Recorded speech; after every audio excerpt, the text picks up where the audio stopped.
My name is Frank Maddox. I'm 56 years old, and I found out my wife gave the keys to my parents' Brooklyn brownstone to her ex-husband while I was standing under fluorescent lights in Hong Kong, 12 time zones from home, staring at my phone like it had just betrayed me. The message came in at 2:14 a.m. local time. No warning, no soft landing. A photo, my front door, wide open. Tina's text followed a second later. Relax, I gave your keys to Darren. I remember the pause after reading that. Not the kind where you think, the kind where your body forgets what it's supposed to do next. My thumb hovered over the screen. The air in the terminal felt stale, like reheated noodles and jet fuel. Somewhere behind me, a floor buffer hummed across polished tile, steady and mindless. Darren, her ex.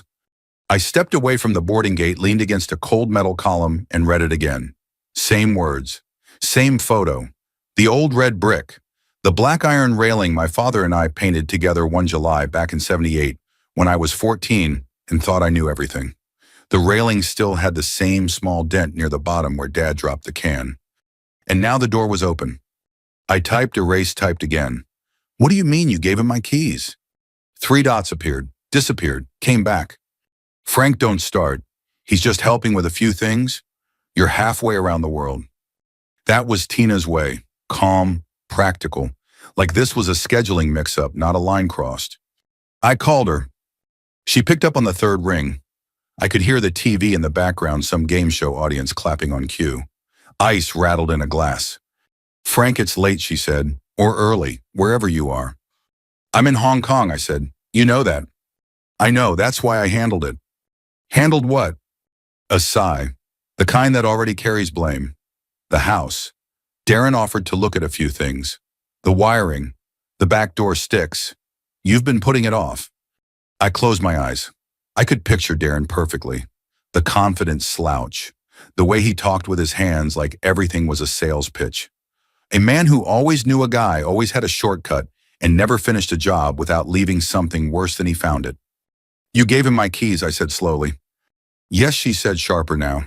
Frank, it's not a big deal. It's just keys. Keys. I thought of my mother's voice, light but firm, telling me never to lend them out. A house remembers who comes in, she used to say. I didn't know if that was true, but standing there in a foreign airport, it felt close enough. I didn't give you permission, I said. You didn't say I couldn't. There it was, the space she always slipped through. I hung up before I said something I couldn't take back. My hand was shaking just a little. Enough that I noticed. Enough that it scared me. I sat down on one of those molded plastic chairs, bolted to the floor, and opened my email. Work messages stacked up. Blueprints, deadlines. None of it mattered. I scrolled past everything until I found the folder I hadn't meant to open tonight. Maddox Family Trust Final. I tapped it. The PDF loaded slowly over airport Wi-Fi, each page snapping into focus like it was making a point. My name. The address on Bergen Street. The words irrevocable trust printed clean and plain, the way important things usually are. 3 months earlier, I'd signed it in a small office back in Akron, Ohio, after a lunch that sat heavy in my stomach. I told myself it was just planning, just being smart at my age. Too many men I knew had lost homes, savings, whole legacies because they waited too long to protect them. I hadn't told Tina everything. Not because I was hiding money, not because I didn't love her. I just didn't want another argument that ended with silence and separate rooms. I wanted peace. I stared at the screen until the words blurred. The boarding announcement crackled overhead. My flight to Singapore was boarding in 20 minutes. I didn't move. Another message came in, this time from an unknown number. Hey Frank, Darren here. Appreciate you letting me get started. Place has great bones. Great bones. I could almost smell the dust. Old oak. Cheap paint. The wrong kind of hands on the wrong kind of memories. I stood up then. My knees felt stiff, older than they should have. Around me, travelers moved with purpose, rolling bags, checking watches, living their lives. I felt separate from all of it, like I was watching through thick glass. That brownstone wasn't just property. It was where my father showed me how to fix a leaky faucet with nothing but patience and a worn wrench. Where my mother baked apple pies every fall, windows, fogged up, radio humming low. Where my daughter Megan took her first steps on uneven floorboards that never quite lined up right. And now my wife had handed it over like it was spare change. I didn't know yet how far Darren had gone. I didn't know about the permits or the lies or the way this would end. All I knew was that something sacred had been treated casually, and that kind of thing has a way of demanding a response. I closed the file, stood a little straighter, and picked up my bag. By the time I walked toward the gate, one thought kept circling back, steady and unavoidable. I had trusted the wrong silence. I didn't sleep on the flight back to the hotel. Jet lag and anger don't cancel each other out, they take turns. Every time my eyes closed, I saw that photo again. The door open, the dark gap where safety used to be. Keys are funny things. People treat them like conveniences, metal and grooves. Something you toss on a counter without thinking. But when you grow up in a house that's been passed down, you learn early that keys are about permission, about trust. My father never handed ours to anyone outside the family. Not neighbors, not contractors. If work needed doing, he stood there and watched. Not because he was paranoid, because he respected what the house meant. By morning, I'd cooled just enough to think straight. I sat at the small desk in my hotel room, sunlight cutting through smog, and opened my laptop. I pulled up the trust documents again, slower this time, reading every line like I was checking my own pulse. The brownstone on Bergen Street wasn't mine anymore. Not really. It belonged to the Maddox Family Trust, irrevocable, clean, locked in. My daughter Megan was the primary beneficiary. Tina's name wasn't on it. Darren's name sure as hell wasn't. Legally, Tina had no right to hand those keys to anyone. That fact settled over me like a weight. Relief mixed with something harder, sadness maybe, because it meant my marriage wasn't as protected as the house. I emailed my attorney back in Ohio, Bill Harper, a man who wore the same gray suits he'd worn for 20 years and never wasted words. Bill, I'm overseas, urgent. My wife gave access to the Bergen Street property to her ex. He's inside now. The reply came quicker than I expected. Frank, property's held by trust. She has no authority, but don't confront yet. Let's see what he's doing. That was Bill, calm, methodical, the opposite of how I felt. A few hours later, another message came in, this one from a Brooklyn number I didn't recognize. This is Elena from 412 next door. Just wanted to check you aware of the work happening. Dumpster showed up yesterday. Dumpster. I pictured the narrow street, the way sound carries between buildings.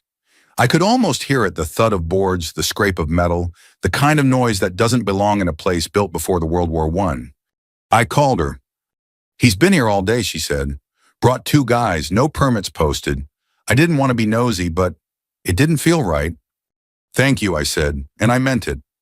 After we hung up, I sat there longer than I should have, staring at nothing, letting the reality set in. Darren wasn't helping. He was moving in. I texted Tina again. Why is there a dumpster outside my parents' house? Her reply came with a delay this time. Darren said it was just temporary. Frank, please don't spiral. Spiral. Another word people use when they don't want to look at facts. I called her again. You didn't tell me he was doing construction, I said. He said it was cosmetic, she replied. Relax. You're acting like he's stealing the place. The irony of that almost made me laugh. I hung up and booked the flight home. 15 hours from Hong Kong to JFK. The soonest seat I could get. Middle row. Didn't care. As the confirmation email hit my inbox, another message slid in quietly underneath it. This one from the New York City Department of Buildings. Subject complaint received, unauthorized work address, 412 Bergen Street. I read it 3 times. Not relief, not panic, something colder. Unauthorized work meant someone had noticed, someone official. I forwarded it to Bill. This changes things, he wrote back. Do not engage directly yet. Not engaging went against every instinct I had. I wanted to call Darren and tell him to get out. I wanted to yell at Tina, ask her how she could be so careless with something she knew mattered to me. But Bill was right. At my age, I'd learned that acting fast and acting smart weren't the same thing. That night, lying fully dressed on top of hotel sheets that smelled faintly of bleach, I thought about Megan, about how she'd cried at my mother's funeral and asked if she could keep the old kitchen table someday, about how I promised her the house would always be safe. I wondered how I'd explain this to her, how I'd explain that I let the wrong person walk in because I didn't want another argument. Just before dawn, my phone buzzed again. A photo. This time it wasn't from Tina. It was Darren. A shot of the living room. Drop cloths on the floor. My father's old light fixture gone, wires hanging loose. Caption underneath will make it shine. I stared at that screen until my jaw tightened and my hands went still. In that moment, something shifted. Not rage, resolve. Keys weren't just about access. They were about who thought they belonged. And Darren clearly thought he did. The plane touched down at JFK just after noon, and the cold hit me the second I stepped outside. That sharp New York cold that smells like exhaust, wet pavement, and old concrete. It cut through the jet lag for a moment, enough to remind me where I was. Home, or what used to be. I didn't go to a hotel. I didn't stop for food.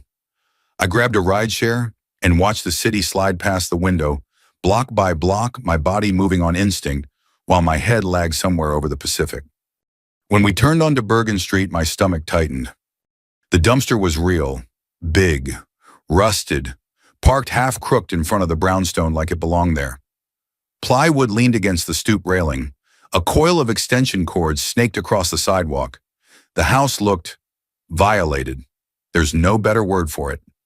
I paid the driver and stood there for a second, my bag still on my shoulder, just looking. That railing, I could still see the drip mark from '78 if I bent close enough. My father never fixed it, said it reminded him that perfection was overrated. I climbed the stoop slowly and knocked. No answer. I knocked again, harder this time. The sound echoed inside, hollow, unfamiliar.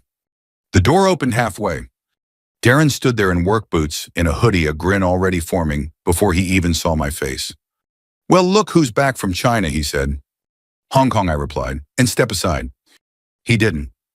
"Relax, Frank," he said, leaning against the frame like this was a bar he owned.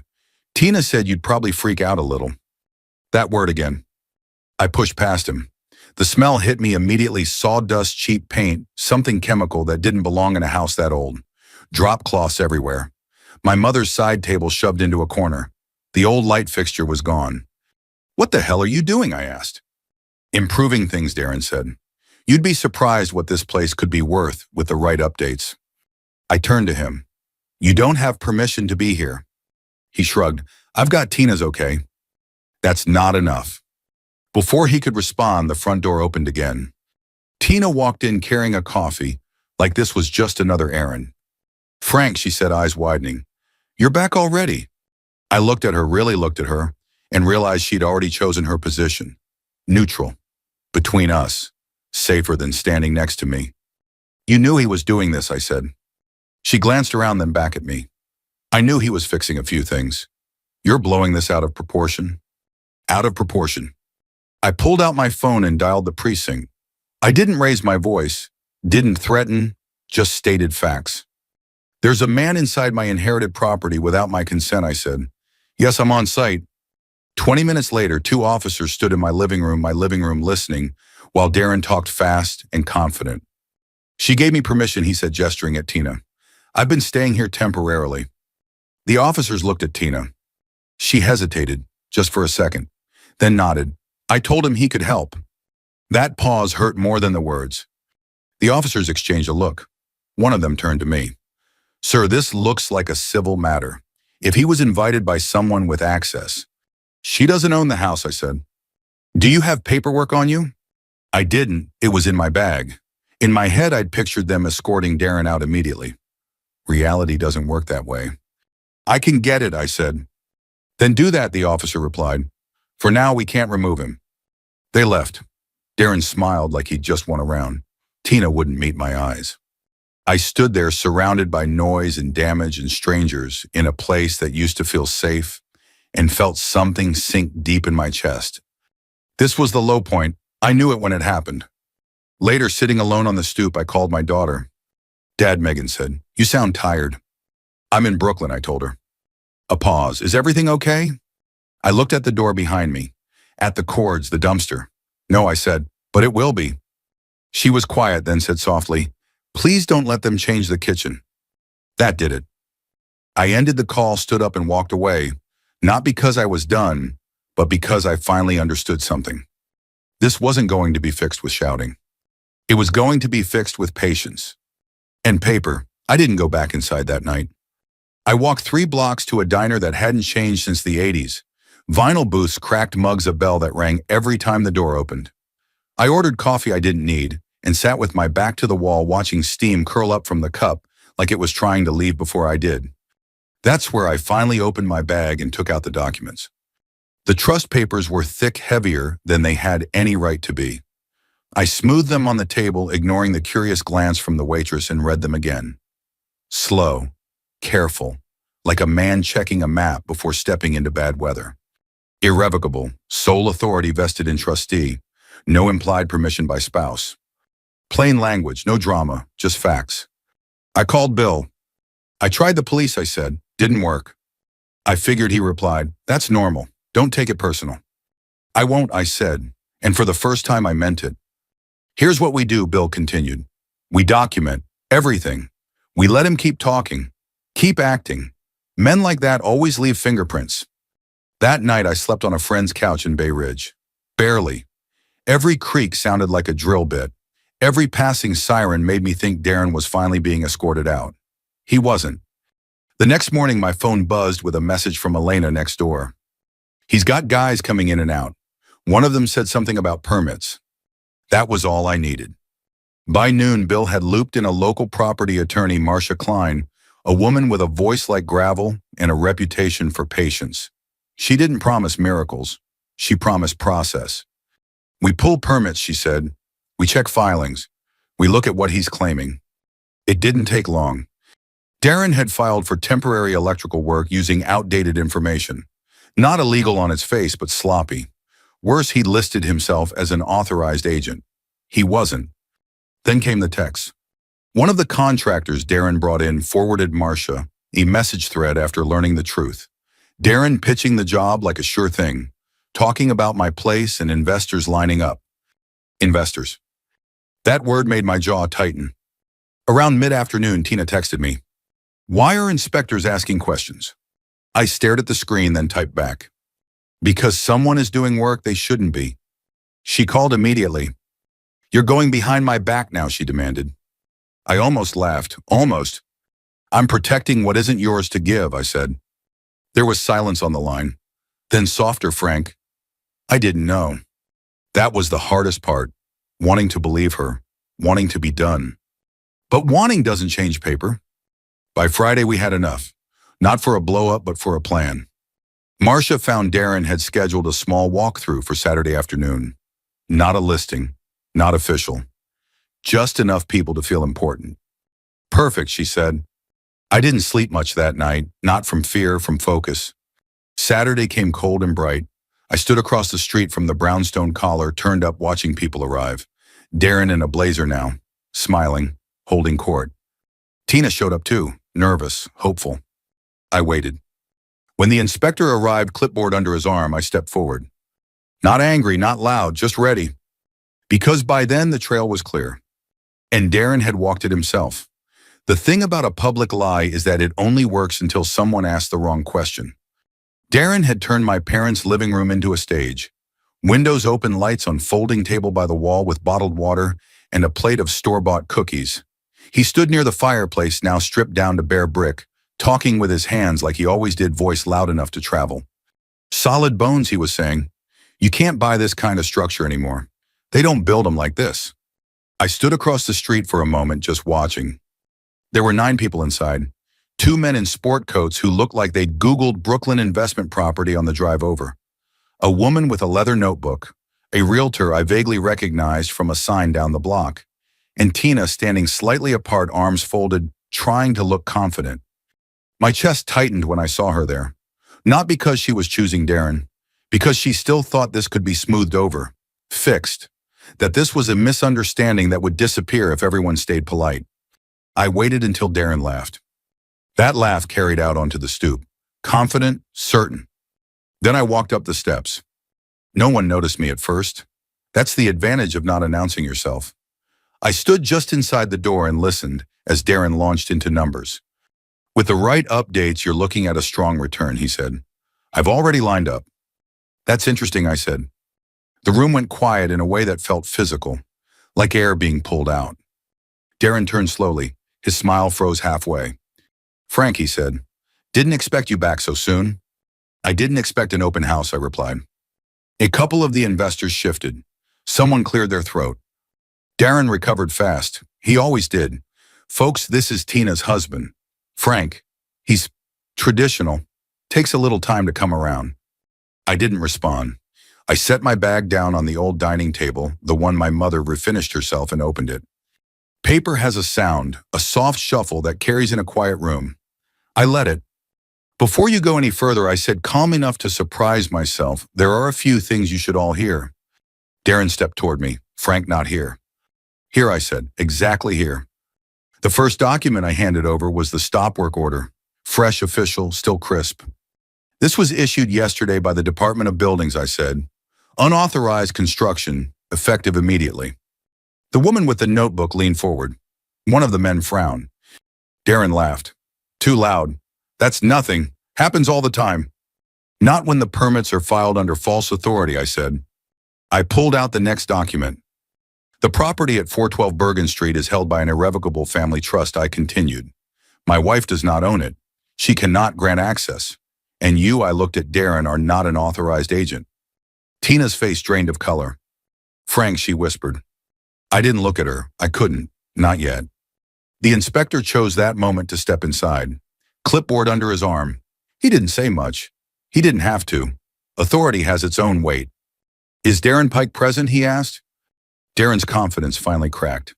Just a hairline fracture. Enough. This is a misunderstanding, Darren said. We can clear this up. The inspector nodded once. We will, outside. One of the investors backed toward the door. Another asked quietly, is this house actually for sale? I answered before Darren could. No. That single word landed harder than anything else I'd said. The room emptied quickly after that. People don't like being part of someone else's mess. They don't like standing in the middle when the ground starts to move. Darren was escorted out onto the stoop. Not in cuffs. Not yet. Just walked. Smaller somehow. The blazer didn't fit the same anymore. Tina stood there, eyes glossy, mouth open, like she wanted to say something that had nowhere to go. I finally turned to her. I didn't do this to embarrass you, I said. I did this to stop it. She nodded slowly. I didn't know, she said again. I believe you, I replied. And that was the truth. But belief doesn't erase damage. As the inspector taped the notice to the door, I felt something loosen in my chest. Not victory, not joy. Relief. The door closed with a solid click. For the first time since that photo in Hong Kong, it stayed that way. The house was quiet after everyone left. Not the empty kind of quiet, but the kind that settles in layers like dust after a storm. I stood alone in the front room, hands in my coat pockets, listening to it. The hum of the refrigerator, a car passing outside, the faint tick of old pipes adjusting to the cold. I walked through each room, slowly taking inventory of what was still mine to protect. The kitchen hurt the most. Darren hadn't gotten far, but far enough. Cabinet doors removed and stacked against the wall. The old linoleum scarred where someone dragged equipment across it. I knelt down and ran my hand over the floor, the same spot where Megan used to sit with her coloring books while my mother cooked dinner. I'm sorry, I said out loud to no one in particular. That evening I changed the locks. Not in a dramatic way. No slamming doors. Just the steady, deliberate work of a man putting things back in order. When the locksmith finished, he handed me the new keys. Heavy. Solid. There you go, he said. Clean slate. I nodded. Feels that way. Tina came by the next day. She stood on the stoop for a long moment before knocking like she wasn't sure she had the right anymore. When I opened the door, she looked tired. Smaller. I should have listened, she said. Yes, I replied. Not cruel, just honest. We sat at the kitchen table, what was left of it, and talked like two adults who had finally run out of shortcuts. She admitted she wanted to believe Darren had changed, that she felt useless while I was overseas, wanted to fix something, prove she could handle things on her own. I told her the truth too, that I should have explained the trust clearly, that avoiding conflict doesn't prevent damage, it just delays it. Some marriages end with yelling, ours ended with clarity. We decided to separate quietly. No lawyers shouting across desks, no friends picking sides. Just an understanding that trust once cracked, that deeply doesn't seal the same way again. A week later, Megan flew in from Ohio. She stood in the doorway when she arrived, taking it all in. The damage, the smell of fresh locks and old wood. She smiled softly when she saw the railing still there. You kept it, she said. Of course, I replied. We spent the next few days fixing what Darren broke, together, painting over cheap primer with the color my father liked, deep, warm, forgiving. Reinstalling the light fixture, he took down the one that never quite hung straight, no matter how many times Dad tried. On the last night, Megan and I sat on the stoop with takeout cartons balanced on our knees. The streetlights buzzed on. Somewhere down the block, someone laughed. I'm glad you didn't lose it, she said. So am I. She looked at me. Most people would have. I thought about that. About the moment in Hong Kong when my hands shook. About how easy it would have been to shout, threaten, burn everything down. At my age, I said you learn that winning loud usually costs more than it's worth. Before she left, we walked through the house one last time. I showed her where the trust papers were stored, explained every line, no more silence, no more assumptions. When the door closed behind her, I stood alone again, keys in my hand. I slid one into the lock and turned it. Click. That sound meant something now. It meant boundaries, it meant legacy. It meant learning the difference between peace and avoidance. If you've ever been handed something precious by your parents, your family, your past, and felt it slipping through your fingers, you're not alone. Protecting what matters doesn't make you cold. It makes you responsible. If this story struck a chord, take a moment to reflect on what you're guarding and why. Share your thoughts if you're willing. And if you want to hear more stories like this, quiet victories, hard lessons, and the long road to setting things right, consider staying with me. Some doors are meant to stay closed.